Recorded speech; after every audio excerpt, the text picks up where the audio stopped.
Now again, when we're talking about trolling, we must consider our depth and our speed. We said we have to control all of our depths from 0 to 60 feet. And again, on the troll now we're talking. How do we do it? How can I control all of these depths and all of the speeds necessary to have success? Well, in order that you understand the rigging and the types of baits that I use for trolling, again, I'm going to steal from one of my mechanics tapes on trolling. For those of you who do not have it, it'll be brand new, but for those of you who do have my mechanics tapes, it'll be a bit of a review. But I want to point out the two main rigs that I use in trolling for walleye. Now, there are a lot of different types of line that have been used in the past. Lead core, I think, was really probably the first sinking type line to really sink down and fish deep. And then, of course, there's braided wire, and both of these types of line will work. But the solid stainless steel, the solid Manel, is by far the best. It spools better, it sinks faster, there's less water resistance or resistance in the water, and it just works better. So that's all I use, is solid steel, and we're using it in 15-pound test right now. Okay, so the first thing I want to do, Jim, is put a leader on here. So I'm going to tie a small barrel swivel. I use a number 10. I want to use a small one so it'll go through the guides, and I'll show you that later. But a number 10, just a regular barrel swivel. And of course, wire, you can't tie knots in wire, it'll break. So really all you do is twist it on. Now put her in there, bring her around one loop, and then just start to twist it. I like to count at least 16 or 18 twists, and then I'll figure I'm all right. Just keep twisting it around.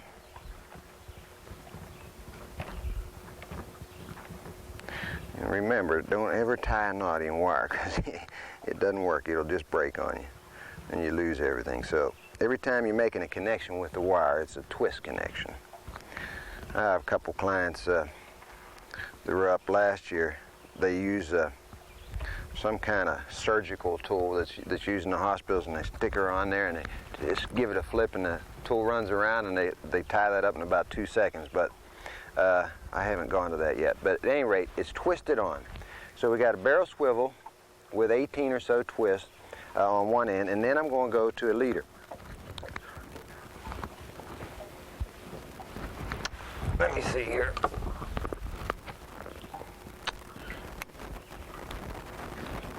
This leader now, we're going to show you a few different rigs, but this leader should be somewhere between 3 and 4 feet. I normally like to start at 4 feet if I'm going to use my conventional setup, which I'll show you in a second. But what you're going to be using this week's a little bit different.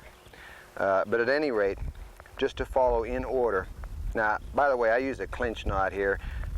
You can use anything that you like. I don't necessarily care too much about a knot. If you use a Crawford or a Proof clinch or whatever knot you tie is fine. I figure everybody that goes fishing has a knot that they tie. As long as it holds, it's fine with me.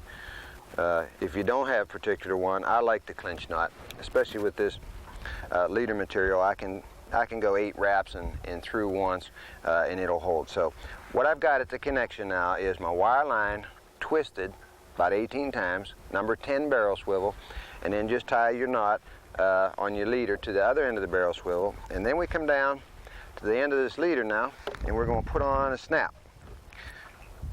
Now, I don't like to use a snap swivel. We don't need a swivel for anything.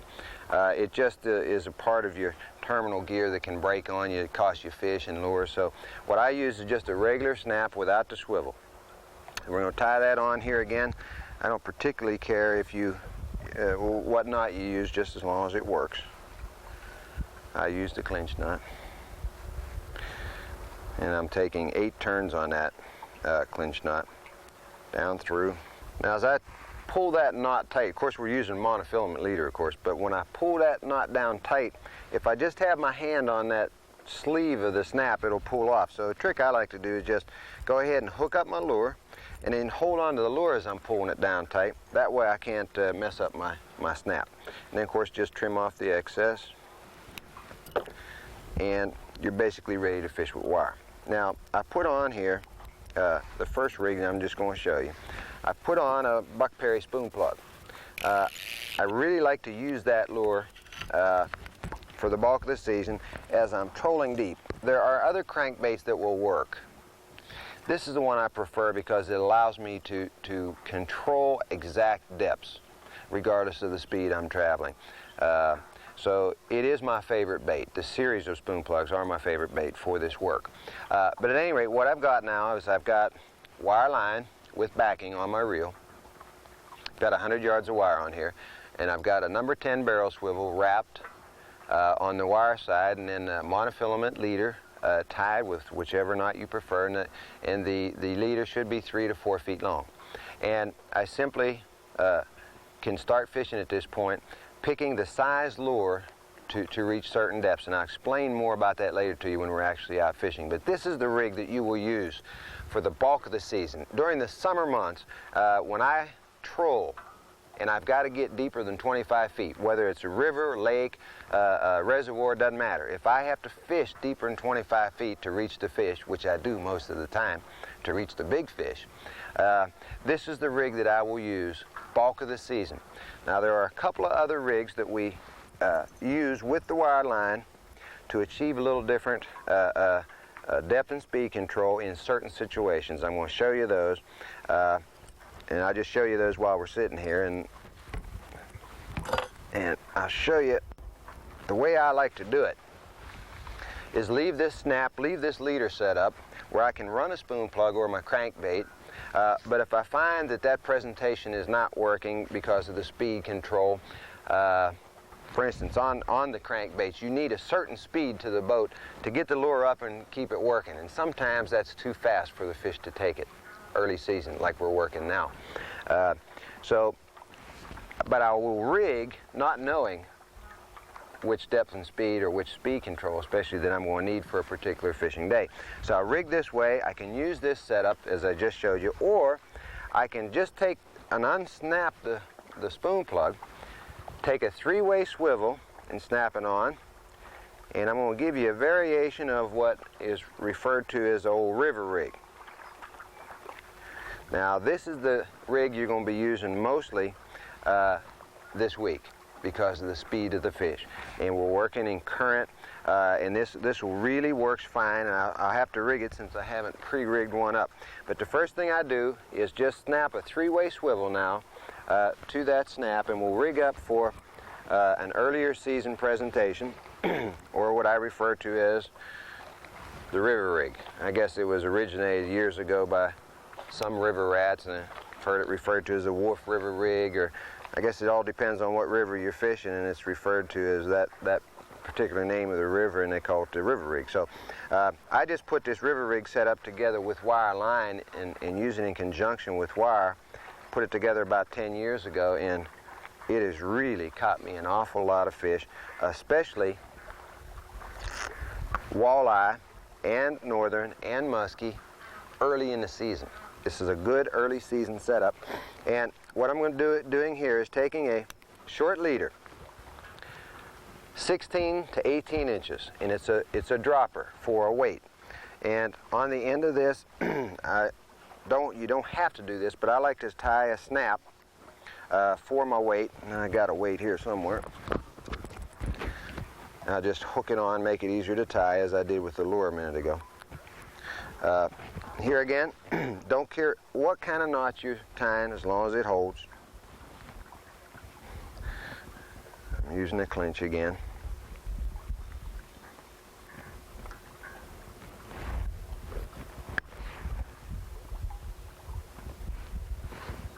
Almost broke my tooth. Okay, and tie it down. See, I knew I missed that. Do that again. That's what happens when you try to get in a hurry. 8 wraps down through. Works fine. It never comes off. Never had it break. Cinch her down, trim the excess, and that's my dropper weight, and I like to have that no less than 14 inches, no more than 18. That's just about right. All right, so we've got our leader from our wire down to a snap. We've got a 3-way swivel, dropper weight. Now I'm going to tie a 4-foot leader for my trailer or for my bait. I've got a 4.5 foot rod here, so I just kind of measure that off so I know I'm about right. And I have, of course, in the past, as I was kind of developing this setup, tried all kind of different lengths on my leader setups, on my dropper weights, and I just come to the conclusion after messing up a lot of line and found a lot of rigs that these lengths of your leader materials in this setup are by far the best. These just work best. My dentist told me, I had my dentist up here last year catching a lot of fish, and I was tying off leaders and biting and chewing, and he said, "Don't do that with your teeth." I said, "I'm just flossing." He didn't buy that. Anyway, I got a 4 foot leader on here now, and I'll take and tie a snap to the end of this leader. Also going to use a bait so I don't mess up my snap. And I noticed you're looking at this outsized bait here, and I'll show you the importance of that later, but I should probably just mention right now. Most of the time when we're using wire, of course, we're fishing deep. That's the reason we're using it in the first place, to fish deep. And the deeper we go in any body of water, the less light we have. In fact, for all intents and purposes, most all light is gone by the time we reach 30 to 35 feet. So in order to allow the fish to see the bait, I want to use as big a bait as I can when I'm fishing the extreme depths. A fish can sense a lure, as you know, through the audio vibrations that it gives out in the water. He can sense it or hear it, as it were. But in the end, he's got to see it before he can take it. So I like to just use a big bait when I'm working deep to give him a good chance to see the lure. So that's the reason we're using the big baits. And of course, when you're catching adult fish, regardless of species, they have no trouble taking a bait that size. And of course, that's what we're after, the adult fish, the big fish. All right, so I've got a 3-way swivel now. I've got a dropper weight, the old river rig, and I've got a 4 foot leader with a bait on the back end of it. Now, in using this rig, I like to use a floating bait. The sinking baits, if you were to use a jig or a lure that has a strong action that dives, it doesn't work as well. So a floating bait is what we want. Now, it doesn't have to be this particular one. This is an 18 Magnum Rapala, but it doesn't have to be this brand. It can be a Rebel, it can be any lure. But for this work, I prefer a minnow type lure. Some of the slim minnow type baits. They just seem to work best. Here again, if we put a lure to a fish where he is, move it by him at the right speed, he's going to take it. It doesn't matter what the bait is. He's not striking the bait, he's not striking a color, he's not striking it because it's a Rapala or a Rebel or something else. So we know that a fish will take it, but the minnow type baits in the floating design work the best for this rig. But for the first pass, let me just go ahead and make it and demonstrate to you how we run the wire with this river rig, because this is the way you're going to be doing most of your fishing this week. So let's get started, and let me make this first pass by myself, and you just concentrate on what I'm saying. Now, we've already got our structure. We've found our fish. We've done our map and interpretation. Last week, all the students caught quite a few fish. So we've got a good area of the river here. And all you need to do is learn how to present this lure properly this week, and you're going to catch a lot of fish. So the first thing we have to do is we're letting out line. I have to have an exact amount of line out so I know that I can control my depth. The way I do that is by counting layers. When the line guide goes from one side of the reel to the other, I count that as 1. As it returns back, that would be 2. So as we're fishing together this week, as we will be this morning for 3 hours, I might say to you 18 layers or 22 layers. So when you let out, just count your layers, and then we'll be at the right depth, okay? All right, for this first pass, we're going to be coming up at about 42 foot, hitting the break line at 42 feet. So I'm going to be running out with the weight that I have on. Approximately 20 layers should do it. So count the layers with me, I'll show you how we do it, okay? Here we go.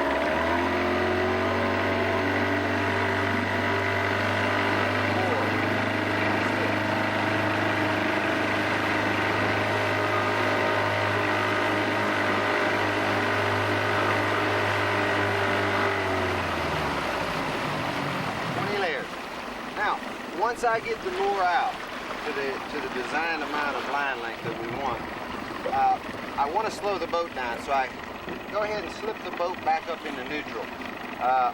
When I'm running spoon plugs or having a lure with multiple hooks, I can't do that. But here the weight is just dropping straight down, and I also have to sink the wire as well as the weight. So what I do is I just throw my rod back and help sink it down, pull the rod forward and sink it down. Now when it's hit bottom, right there I felt it hit. Then I put the motor back in gear and I'll start making my pass. Now the way we're going to work this river rig is simply to sweep the rod forward and ease it back. The reason we're doing this is kind of like working a jig, only we're working horizontal. So I'll sweep the rod forward, ease it back until the weight hits. Now you'll be able to see the weight hit.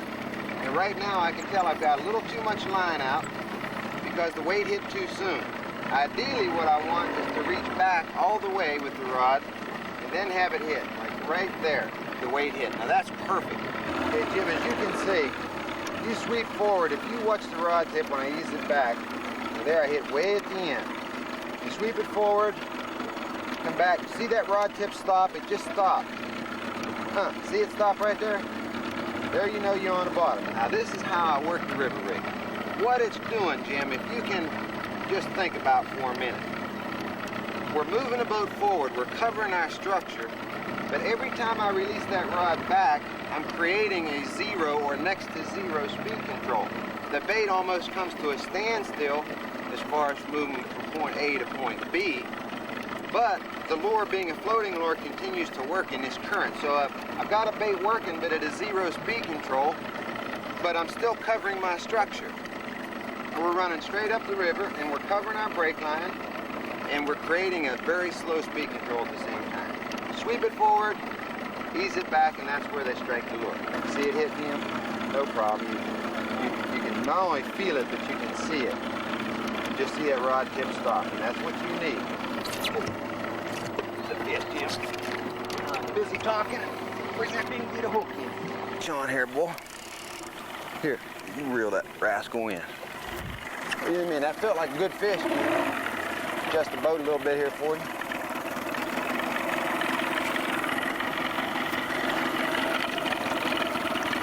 I was busy talking about how to do this stuff, and there a fish went and messed me up.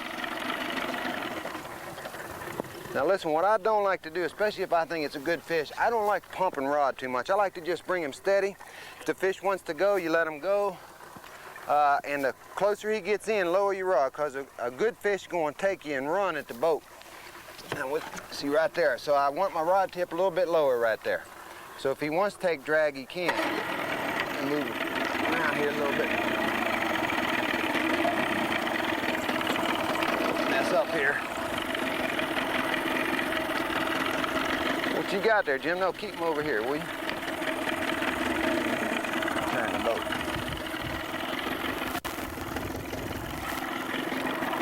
Well, son, you better get him in here. What's he under the boat? Let me help you out a little bit here. Back you up.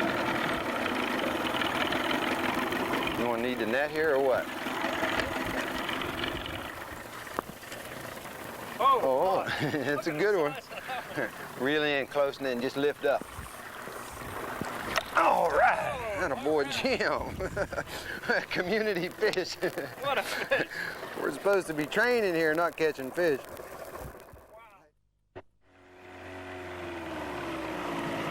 There's a couple of things different we're going to do, Jim, with the spoon plug. So I want you to pay attention. I want you to watch the rod tip.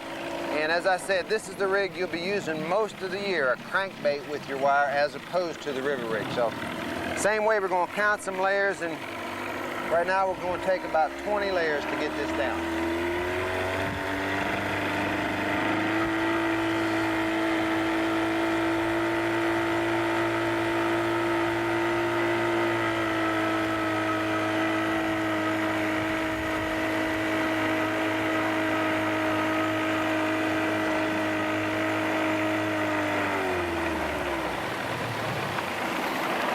Now it's important, once we get the spoon plug out, we cannot at this point take and throw the motor up into neutral, because the spoon plug, being metal and its sinking qualities, the lure is going to tumble and you'll catch those hooks up. So we have to keep the engine in forward drive, but I will still ease my rod back very slowly to help sink the wire.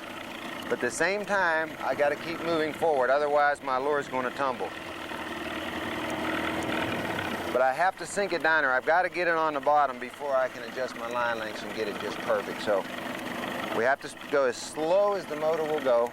Okay, now Jim, when you see that rod tip like that, it's just free running. When you just see a tight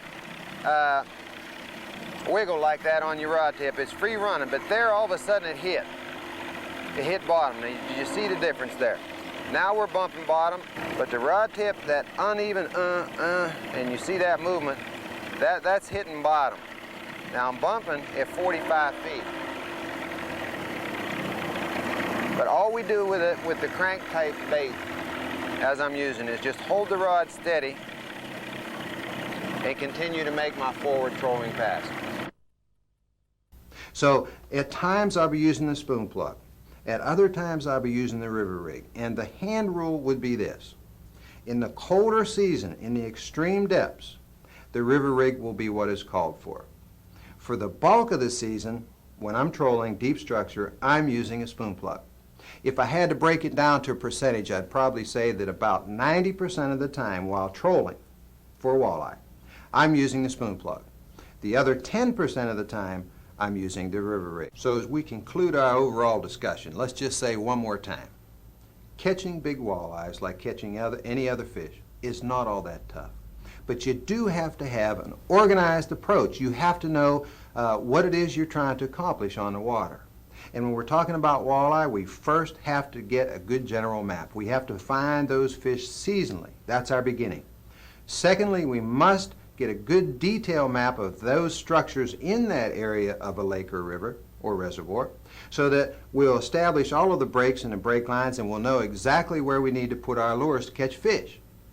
And then by using the techniques or the methods that I've described in this tape, both casting and trolling, we will catch more and bigger fish. It's automatic. But you need to have that overall approach. And I say my three-phase, three-point strategy to catching big walleyes works. All you've got to do is give it a try.